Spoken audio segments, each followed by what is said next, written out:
প্রথমে চিকেনগুলোকে ম্যারিনেট করে নেব। নুন, হলুদ, সর্ষে তেলও দিলাম। ম্যারিনেট করার পর আধ ঘন্টার মতো রেখে দিলাম।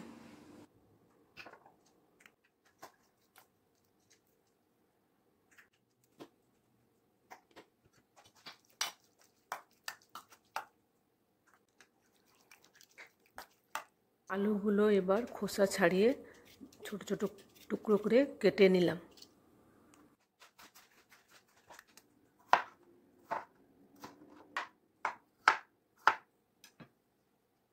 কেটে রাখা আলুগুলো জলে দিয়ে হালকা এবার পেঁয়াজ, রসুন আর কাঁচা লঙ্কা কুচি কুচি করে কেটে নেব।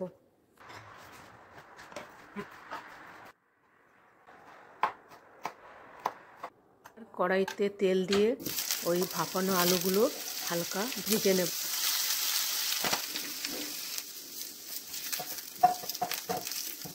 আর কড়াইতে তেল গরম করে গোটা জিরে, শুকনো লঙ্কা, তেজপাতা, দারচিনি, লবঙ্গ আর এলাচ তেলের মধ্যে রসুন কুচি দেব। রসুন কুচি দিয়ে নাড়াচাড়া করে তার মধ্যে ওই লঙ্কাগুলো যে কেটে রেখেছিলাম লঙ্কা কুচিগুলো দেব। আবার একটু নাড়াচাড়া করব। তারপর কেটে রাখা পেঁয়াজগুলো দিয়ে কিছুক্ষণ নাড়াচাড়া করে পেঁয়াজগুলো নরম হতে দেব।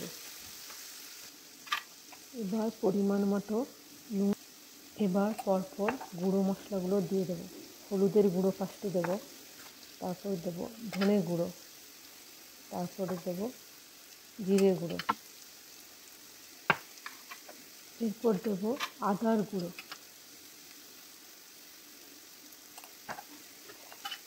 এবার দেবো শুকনো লঙ্কার গুঁড়ো।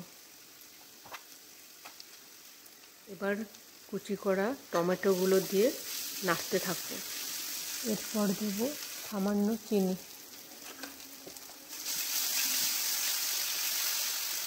মশলা থেকে তেল ছাড়া ছাড়া হয়ে এলে এরপর ম্যারিনেট করে রাখা চিকেনগুলো কড়াইয়ের মধ্যে দিয়ে দেবো।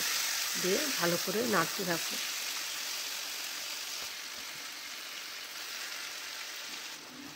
এরপর ততক্ষণই নাড়তে থাকবো যতক্ষণ চিকেন থেকে তেল ছাড়া ছাড়া না হয়ে যায়। অর্থাৎ নাড়তে নাড়তে আমরা একটা হালকা তেল ছাড়া ছাড়া ভাব দেখতে পাবো।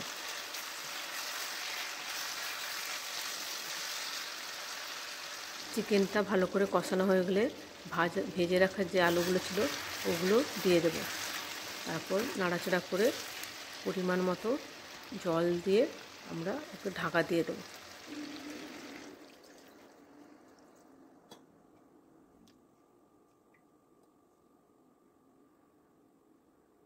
যতটা পরিমাণ গ্রেভি দরকার সেই পরিমাণ গ্রেভিটা রেখে আমরা গ্যাসটা বন্ধ করে দেবো, দিয়ে রান্না শেষ করব।